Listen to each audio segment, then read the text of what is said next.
On that topic, just a note, let's not forget when in-home gatherings were banned and churches were closed, fellowship at the French Laundry was totally okay for fellowship gatherings.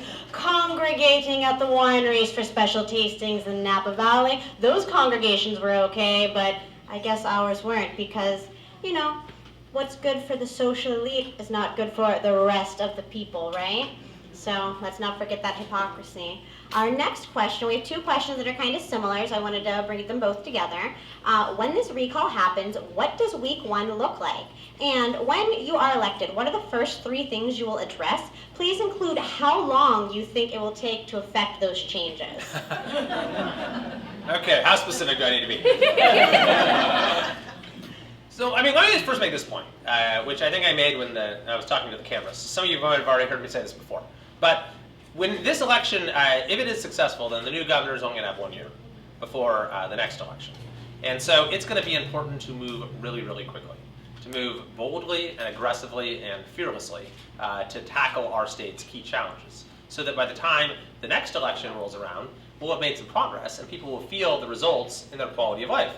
And they'll face a real choice at that point for the 2022 race. Do we want to continue down this path of renewal and a better California, or do we want to return to the, the corruption of the Newsom days? And this is my pitch, by the way. I mean, I think we have a pretty pro-recall group in the room today. But the folks who might be on the fence, is like, look, it's just a year. Take a chance on change. What do you have to lose, right? Take a chance. And if there's no improvement, okay, you can vote for a return to political racketeering next year. But I think that people will see an improvement in the quality of their lives. Because, for me, it's going to be about back to basics. Pave our roads, manage our forests, store our water, maintain our grid, fund our police, do the things government is supposed to do them well, and do nothing else. That's going to be my approach. The first part of that question was,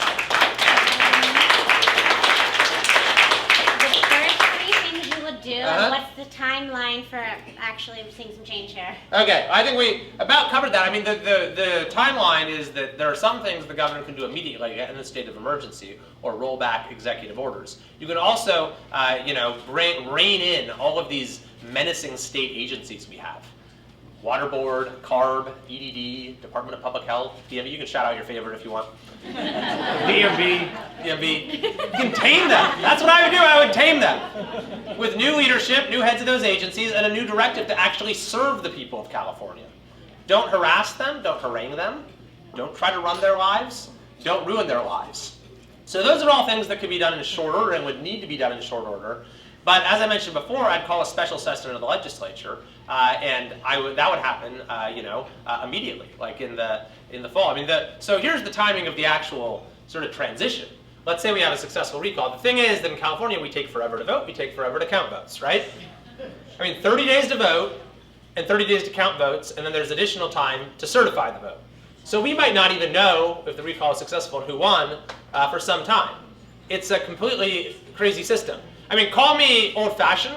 What was so wrong with the way we did it where, everyone kind of votes at the same time? You present identification to show who you are, and then we find out who won that night. What's wrong with that? So there's some sort of ambiguity as to exactly when the transition would occur, but I want to start doing those things immediately once it does.